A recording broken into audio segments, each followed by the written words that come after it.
I'm JG Michael, and this is Parallax Views.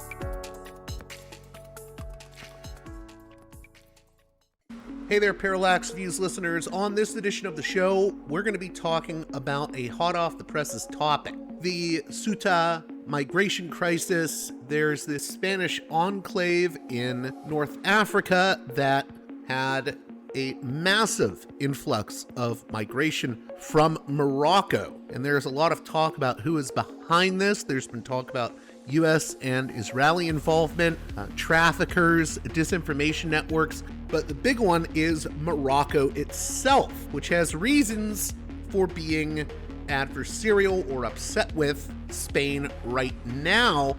And really, this is just a crazy story because the EU has thrown a member state, Spain, under the bus and is not pointing at Morocco's involvement in basically weaponizing migration to hurt Spain's Prime Minister Sanchez. We'll talk about that in the conversation to follow with geopolitical analyst and former diplomat Eldar Mamedov.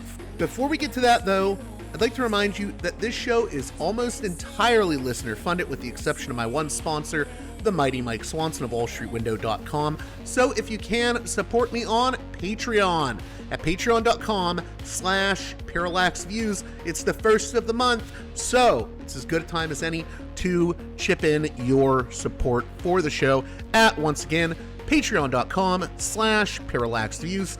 Also, check out my sponsor, Mike Swanson's wallstreetwindow.com, the best financial and trading newsletter out there. I've had listeners make a return on investment from Mike's trading tips. So check it out. Newsletter is free, wallstreetwindow.com. Sign up now. And with that being said, let's get to the conversation with Eldar Mamedov.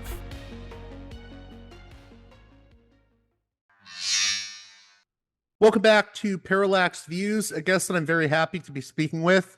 He's a geopolitical analyst and former diplomat. I'm speaking with Eldar Mamedov, and we are going to be talking about this surge into Ceuta, this Spanish enclave in North Africa, and the controversy surrounding it. It appears that maybe this surge is being reversed now. Maybe I can get your initial thoughts, Eldar. Well, as a libertarian, I should point out from the outset that I think that the core source of this sort of incidents is the fear in Europe or migration, fear and anxiety. So the external players, the authoritarian regimes such as Morocco, or could be some other as well, like Belarus a few years ago, they know it. And that fear, which often is irrational and exaggerated, it just fuels the desire of regimes that want something from European Union or from some of their member states. They just use this to blackmail to achieve their political goals. As I say, migration at its source is a human right. People have right to pursue a better life, to work, to trade, pursue better opportunities. And somehow, of course, it all has to be orderly and organized, but somehow this human right, this human freedom has been pathologized in parts of the Western world. And hence, this anxiety fuels this sort of accidents. If nobody fears migration in Europe, then those who try to instrumentalize it to blackmail European Union, they would not use it. Real quick, you mentioned Belarus, and I want to touch on that briefly. What were you referencing there, and how is that a case of, I guess we could call it weaponizing migration? Sorry, could you repeat, please, the last bit? I wanted to ask you about Belarus and Yeah, previous examples of the weaponizing of migration politically. yeah. Well, yes, there's a stark contrast between how the European Union acted back in 2021, when some migrants were rerouted from Belarus to Poland and the Baltic states. There was an attempt to reroute them, sort of, and then the EU decided that that was a ploy by Belarusian regime to increase pressure on Poland and the Baltic states, which are the frontline states, Belarus neighbors. And then the EU acted very diligently and swiftly. Poland was given full support. The migration, the scale of the attempted migration back then, frankly, it was peanuts compared to what happened in Ceuta. And Ceuta, we're talking about 50,000 people at least, or 60,000. So there was nothing comparable in scale in what happened on Belarus border with Poland. And yet Poland was given full support, including, by the way, from Spain, which is the right approach. And yet, in this situation, we see something completely different. In fact, I would say it's quite obscene that so many EU countries, they choose to blame Madrid over its migration policies, which are, by the way, the sovereign right of the Spanish government, democratically elected Spanish government. Yet they pick on Madrid and basically leave Rabat and Morocco completely off the hook. Even though this is not the first incident of this sort, and Moroccan government is known to deliberately lose control in Ceuta and Melilla and encourage people to migrate illegally whenever it wants to send political message to the Spanish government. For listeners that may be unfamiliar, why would Morocco sort of stand down at their own borders and allow this, or what would what's the reasoning for Morocco being involved in this? Because I mean, I know there's a lot of focus on the U.S. and Israel in social media right now, but I do think this is really about Morocco sort of punishing Spain right now. Well, I think we should distinguish here between two things. That destabilization of Pedro Sanchez's government in Spain could benefit Israel without any doubt.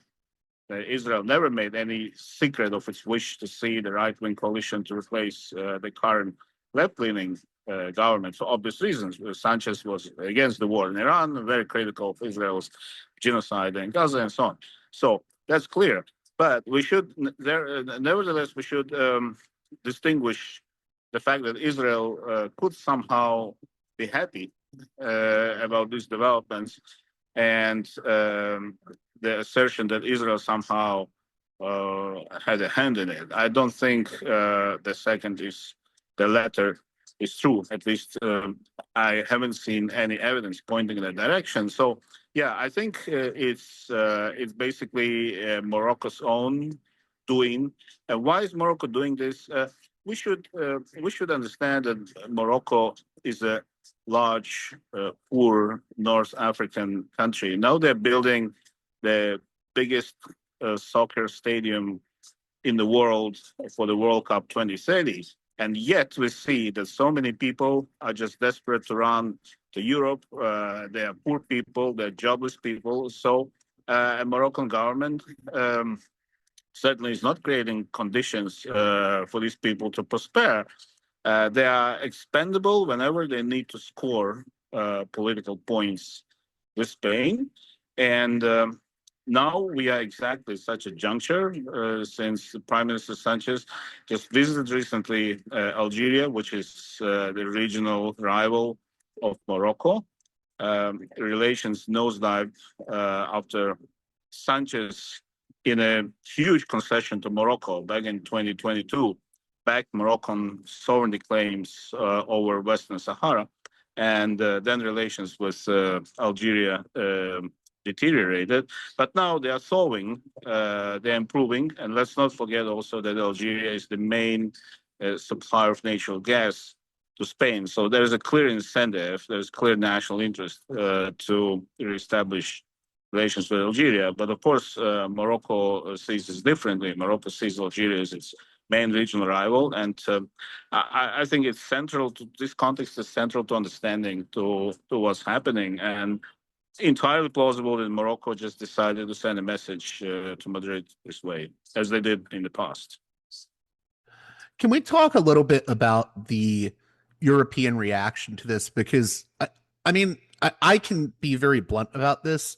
I've been rather disgusted by it because, like you said, it's just there's this hypocrisy about it. I mean, they talk about European solidarity and unity, but everyone is throwing Madrid under the bus, and no one wants to point the finger at Morocco for any of this. It's bizarre to me.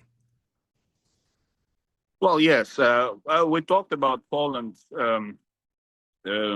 not so long ago, and I think there's definitely also a political aspect in it. So the majority, the governments in the European Union these days are led by the center right, and Spain is essentially the only big country that is still ruled by the center left. Now, I don't want to get into the merits of domestic politics, including on migration in Spain and other countries. But there's a fact that the reaction in Poland and in Spain, the contrast that has been shown, definitely has a partisan aspect to it. And I should say that there's the Spanish, the conservative opposition in Spain has behaved in an absolutely dishonorable way. You may have whatever legitimate differences whatever legitimate grievances you may have with your national government, but when national sovereignty and territorial integrity is under threat, as it clearly was in this case, the politics should take a back seat. And especially for conservatives who are so proud always to wave the flag, but patriotism is not waving the flags, it's action. And yet they sided with those in the European Union who took a very critical stance against their own country, just based on their opposition to the current government. For those, you and I believe Artem Owini, another guest I've had on the show, I would call him a friend of this show, have pointed out that even if you are an opponent of Sanchez, ultimately this is a sovereignty issue. What would you tell European conservatives and even Spanish conservatives right now about how they're handling this? Well, I'm certainly no fan of Sanchez. I believe that he's a divisive leader. He's been, at the very least, negligent with the corruption in his closest ranks of his political allies. I'm not a fan of some of the woke policies that this coalition has promoted, but I also recognize that in situations like this, it's simply wrong to play domestic politics when your country is literally invaded illegally by 50,000 young men. It's just not. It's just not right, especially if you are conservative, as I said, and you pride yourself on being patriot, and you wave your flag. So the right approach is to close ranks. You definitely have all the legitimate rights to subject the government, your government, to scrutiny. This is how it works in democracy. You absolutely have not only right, but a duty to inquire into what went wrong, why such a failure took place. Was there intelligence failure involved or any other failures? You absolutely have to inquire about that. But you do that once the immediate crisis is overcome. But don't do it whilst your government is trying to extinguish that fire.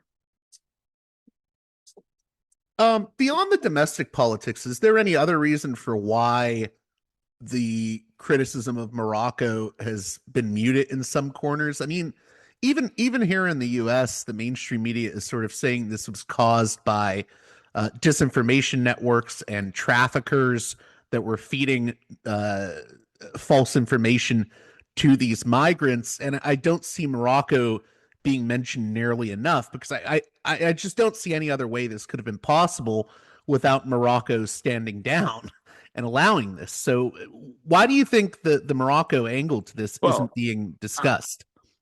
Well, I think you can fairly legitimately compare Morocco to North Korea. North Korea blackmails the world with nuclear weapons, and Morocco does so with migration.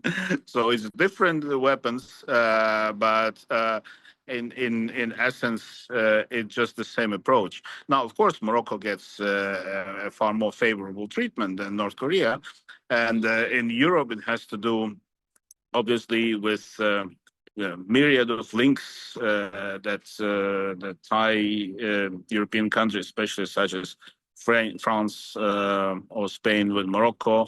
You know, the Moroccan origin communities in Europe, migration, trade, Western Sahara, all of these issues, they push the European governments to tread carefully when it comes to Morocco. In the United States, the situation is obviously different. There's obviously no issue of migration, but there is an issue of Abraham Accords, and Morocco being an ally, a de facto ally of Israel in the Muslim world. You may recall that at the peak of crisis with Spain, when Trump threatened to cut all trade with Spain, which of course is nonsense, but from time to time he repeats that threat. And that happened when Spain refused to grant its airspace for illegal attacks on Iran. You may recall that at that time, some neoconservative pundits, such as Michael Rubin, published lots of papers calling for all sorts of sanctions against Spain, and painting all sorts of scenarios under which Spain could be punished. And one of them was actually to recognize Ceuta and Melilla, those enclaves in North Africa, as occupied territories, as colonial territory, which de facto it is. They are colonial leftovers. But why now? Why this sudden urge to weaponize it and to deploy it against Spain? So obviously, Washington sees Rabat as a very valuable ally in the Muslim and Arab world and in Africa. And Morocco, being part of Abraham Accords with Israel, definitely plays a role there. What do you think the effects of this kind of hypocritical response from Europe will be going forward? Because I think you've pointed out that, what if Trump decides to annex Greenland, right? You're going to have Denmark saying, oh, you have to support us. We need solidarity. But that solidarity isn't being given to Spain. So does this undermine European solidarity in a way that could have effects going down the line? Well, that's the thing. That's the problem I have with the current European leadership, which I find extremely short-sighted, mendacious, and beholden to petty political games. We should see the bigger picture, as you rightly point out. If today Spain is thrown under the bus, what will happen tomorrow if Trump really decides to go and annex Greenland, for example? And by the way, Denmark is one of the loudest critics of Spain, including the Prime Minister, Mette Frederiksen, who is formerly from also center left, but she's been very, very restricted, very right wing on migration, and she is one of those who chose to criticize Spain rather than support it against Morocco. So what will happen when the Greenland issue is put again on the agenda in a serious way? And it seems to me that these questions are simply not being asked. What I can tell you definitely by what I see, the reaction of the Spanish people in this case, is that there's definitely the idea, of European solidarity, of European Union, is definitely has been dented by this attitude, and not necessarily only by people who support Sanchez. I'm very critical of Sanchez, by the way, but in this situation, solidarity comes first, and this has not happened. And I think it's going to have pretty serious repercussions for the sense of European unity and belonging. So you mentioned earlier that Morocco has a sort of leverage in the ability to weaponize immigration or migration. How then should Europe be responding to incidents like this? How should it respond to Morocco, for example? What could Europe have done differently in the response to this, is what I'm asking. Well, I should go back to where we started our conversation. I think that the root problem is this exaggerated anxiety about migration, and this concept has been completely pathologized today in Europe, even though if you look at the data, there's simply no reason for this level of panic. Migration can be managed in an orderly fashion. And by the way, the Spanish government has been heavily criticized for legalizing up to 500,000 migrants living in Spain. But those people live there, they work, they create value, they pay taxes, they live there anyway. So what are you going to do? This is one of the things actually that the Spanish government got right from libertarian perspective, but they're being criticized because of that. So as long as there is this fear, this panic against migration, I think the regimes like Morocco and others, they will have this leverage over Europe. But I realize also that this is a political reality. This is not going to change in the short and midterm. The migration anxiety exists, so we should recognize that.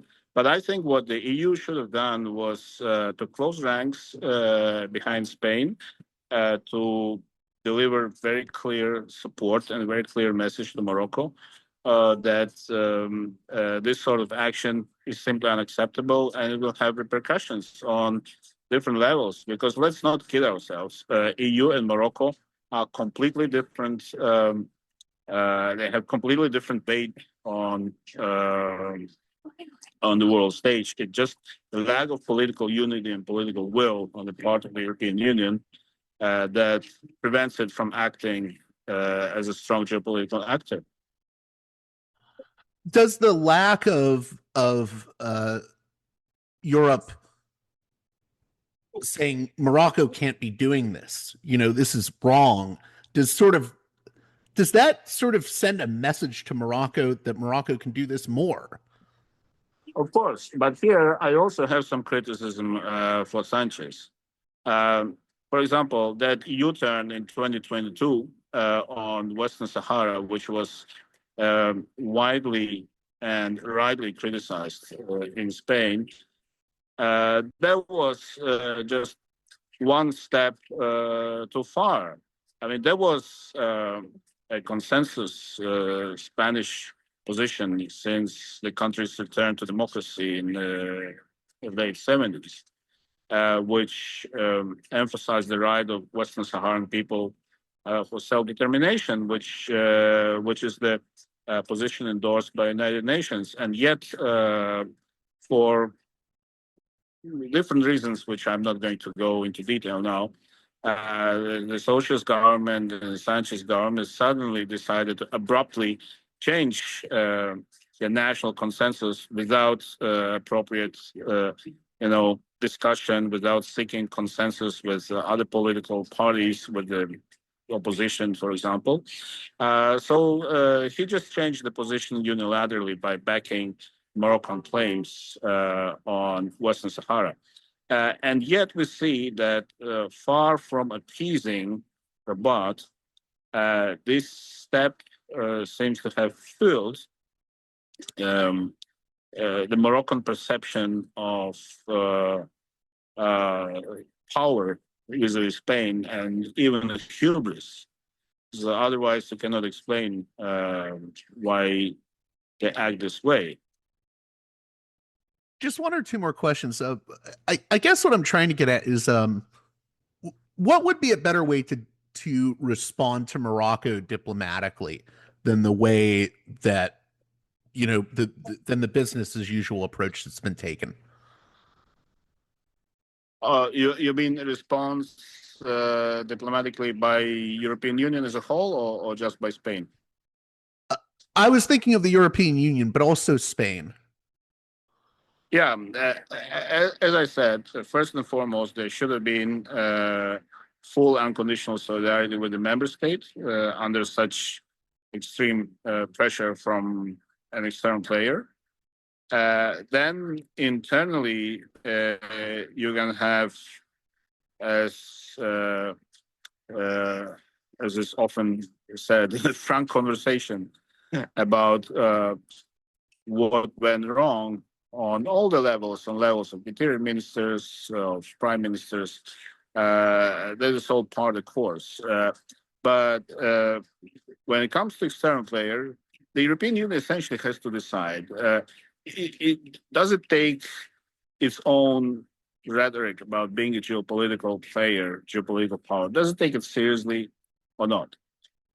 If it does, then it has to deliver a clear stance and a clear message to any external player that tries to sow discord, division, seeks to blackmail to achieve their political goals, which are not necessarily the goals of the European Union. Or if not, if the EU is not ready to do that, then it just should drop any pretense of being a geopolitical power. Then it's just a collection of middle to small powers, weak, divided, that just become prey for ambitious external players. So you can't have it both ways. And this is a test that the European Union is failing miserably. And you would say that this extends even beyond Morocco. You're saying other countries have done, I mean, Belarus and Russia. So, I mean, there needs to be a clear Turkey. stance. Yeah. Turkey. Yeah, and yeah, exactly. But as I said, as long as there is no sane, healthy debate on migration with data in hand, demonstrating that a lot of these fears are simply exaggerated. A lot of this alarmism is inflated. As long as we don't have this honest conversation, I'm skeptical about prospects for improvement. And yet the political climate these days in Europe veers sharply away from this sort of sane conversation on migration. I know you had some criticisms, and I wanted you to put them out there about Maloney, who has tried to get in front of the cameras now in light of this incident in Italy. Well, yeah, well, I mean, she frankly, she made a fool of herself because first of all, you should understand that there's a difference between Ceuta and mainland Spain. So if you get from Morocco to the city of Ceuta, right, you do not get automatically to mainland Spain and thus mainland European Union. So this is number one. Number two, the majority of those who entered the town of Ceuta, they have already been returned to Morocco without ever getting to the mainland European Union, which is covered by the Schengen rules. So when Meloni says that she seeks suspension of Spain from Schengen, first of all, she cannot do it unilaterally. So it's just bullshit, frankly. But also, she is assuming that what happened in Ceuta poses direct threat not to Spain, but to her own country. And even more laughable, the same trick was performed by countries much farther north, like Finland, Denmark. So you can only argue for suspension of Schengen rules if there's a demonstrable, present and clear danger to national security to your country. That was not the case by any stretch of imagination. So, but yet she tried to score political points pushed by her own right-wing allies. She rushed to make those silly statements about suspending Spain from Schengen.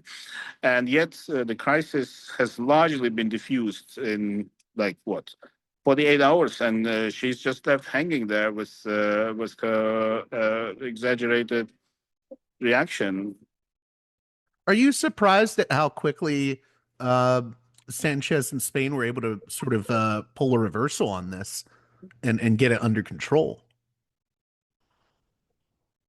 Well, I have to say yes. I'm positively surprised about the celerity with which the crisis has been diffused, and I think in that case, Sanchez, whatever his failings in whatever laxity that allowed the situation to happen in the first place, but I think he and the government, they deserve credit for moving quickly to diffuse that crisis and largely being successful at that.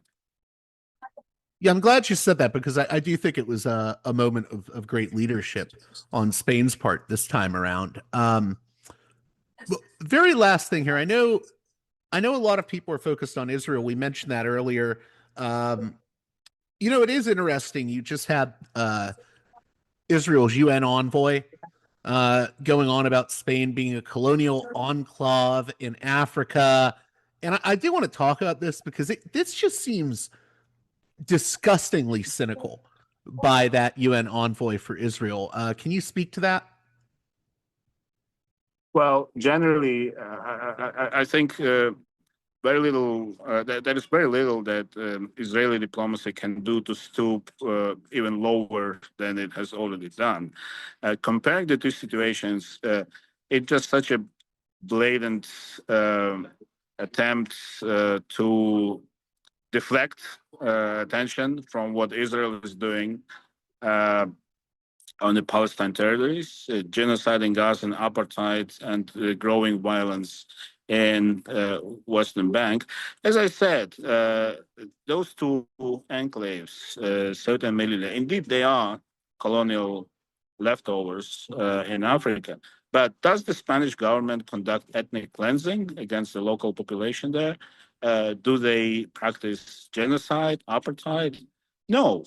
The citizens, the people who live in those cities, they're Spanish citizens. They can be Muslim, they can be Moroccan, Arab origin, but they are full-fledged Spanish citizens. They vote in the elections. They are part of the fabric of the Spanish society.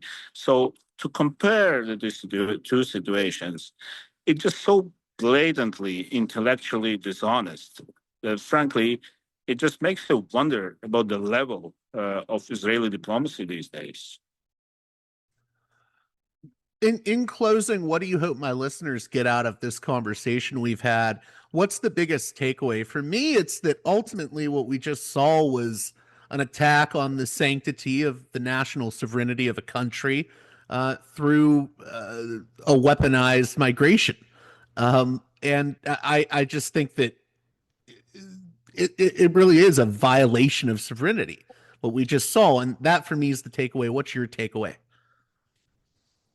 Well, my takeaway is, unfortunately, European Union is not living up to its own loftily proclaimed ideals. It's not acting as a serious power, although it likes to talk about being a geopolitical power, repository of superior moral and social values. So what we've seen right now is just that none of that is to be taken seriously. We've seen one member state under unprecedented pressure, and many others, not all, there were exceptions, France, Portugal, but many others, they were just too quick to throw a fellow member state under the bus to satisfy their own parochial political and partisan needs. And that's pretty brutal and depressing takeaway from this whole situation, as far as I'm concerned. Well, I want to thank you again for coming on Parallax Views. My pleasure. Thanks. My pleasure as always. A special thanks to my $10 and above tier supporters on Patreon, who make this show possible with their generous donations. Producers' credits shout out to those supporters: Aaron, Fabian, Jeremy, Matt, Big Bob's Beepers, James, Enoch, David, Sadad, Tristan, Bob, Eva, Miriam, West Bank Robbery Pod, B. Lund, Transnatural Perspectives Podcast, Dan, Nick, Elliot, Fabian, Tom, Arlen, Bo, Spartacus, James, G, Jamie, Will, JC, WV, Sutra, Orc, Catherine, Aaron, Darko, Nathan, Holland, Dan, Mark, Chase, Olm, Gary, Nobody, Emilia, Nick, Brace, Michael, and Brian.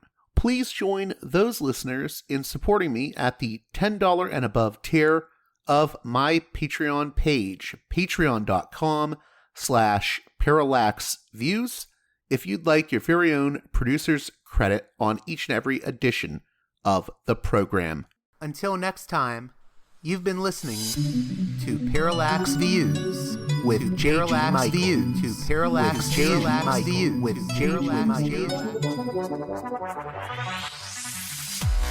The way out is not simply to say, don't do it, just to prohibit. It's nothing else. If we don't do it, others will be doing it like crazy. So, we have to confront the problem. But no, basically,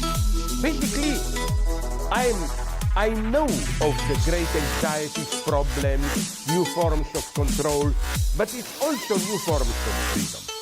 This is why I always emphasize that internet and all this new digital stuff, it's a very ambiguous phenomenon, but it's the field of struggle. New forms of enslavement, but at the same time, new incredible forms of freedom. We have to accept the fight with no nostalgia for old, allegedly more authentic communities or whatever. I'm not afraid. I'm not afraid. I'm not afraid. I'm not afraid.